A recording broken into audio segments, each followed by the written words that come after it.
And while you weren't looking, a new report found that the average American worker cannot afford a house in over 70% of the country.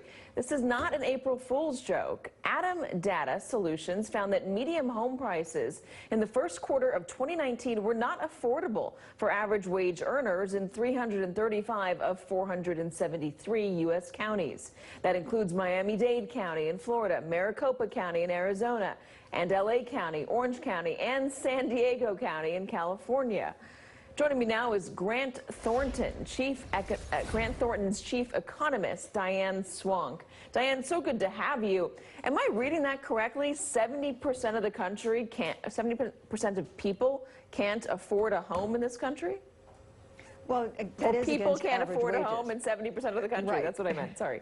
Right, in 70% of the country. In some of the hottest markets, it's particularly hard to buy a home. But really what's notable is how hard it is for millennials, the hardest hit generation, to actually get on that first rung of home ownership. Even though they all want to own homes, despite all the carnage we saw in the housing market, they want to own homes as much as any other generation. But they can't afford to because they graduated into the Great Recession and then a subpar recovery, and that hurt their lifetime earnings, and it also left them a lot of student debt, and the combination of the two has forced them to defer, delay getting married, childbearing, and buying a home. And it really is a huge hurdle because it means that they're not building wealth like other generations as well. But this is a real issue across the board. On the flip side of it, there's 30% of metropolitan areas that have still not recouped the employment loss to the Great Recession. Well, let me ask you this. In those areas, well, I'm sorry, finish your sentence, because I was going to follow up with those another areas one. Are affordable, but no one can get a job there. So my question was, we're hearing all this information, and we're seeing these numbers, jobs report numbers, wage numbers, where unemployment is down, wages are going up. There's a report from the mortgagereports.com that talks about decreasing mortgage rates, rising wages, and finally improving supply of inventory. All spell good news for the housing market. Given all of that, is it still going to be as unaffordable? I mean, is it looking better, or is this only talking about affordable for a very small section of the population?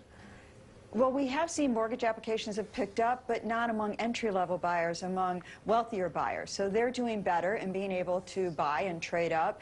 And there is some inventory out there, but we're still really short on entry-level inventory. Builders can't afford to move downstream like they once could, mostly because we've had escalating costs, everything from land use costs, zoning issues, to rising materials related to tariffs and to labor shortages have made it harder for them to build affordable entry-level housing. And that's not even when you get into the zoning restrictions that restrict affordable housing in major cities.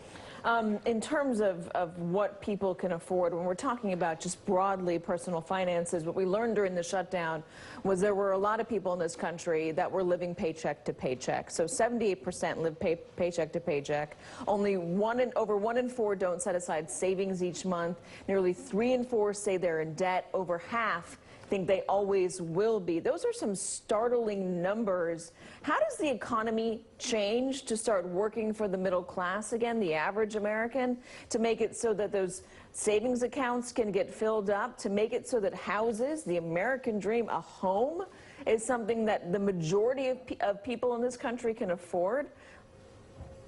Well, that is the key issue. Is there's so many issues embedded in that, but one of them is that the wage gains we've seen have been at entry level, but we've not seen the trickle up that we usually do.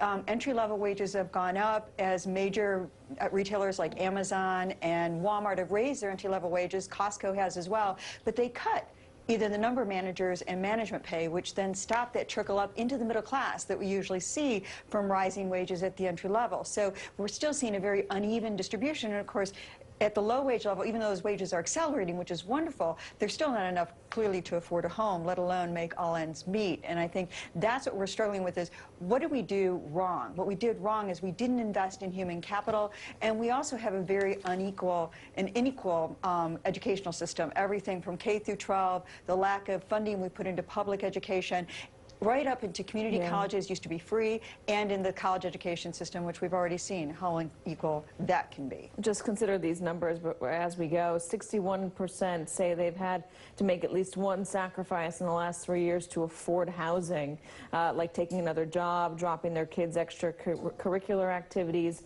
cutting back on healthy food, stopping retirement savings, skipping bills, or cutting back on health care.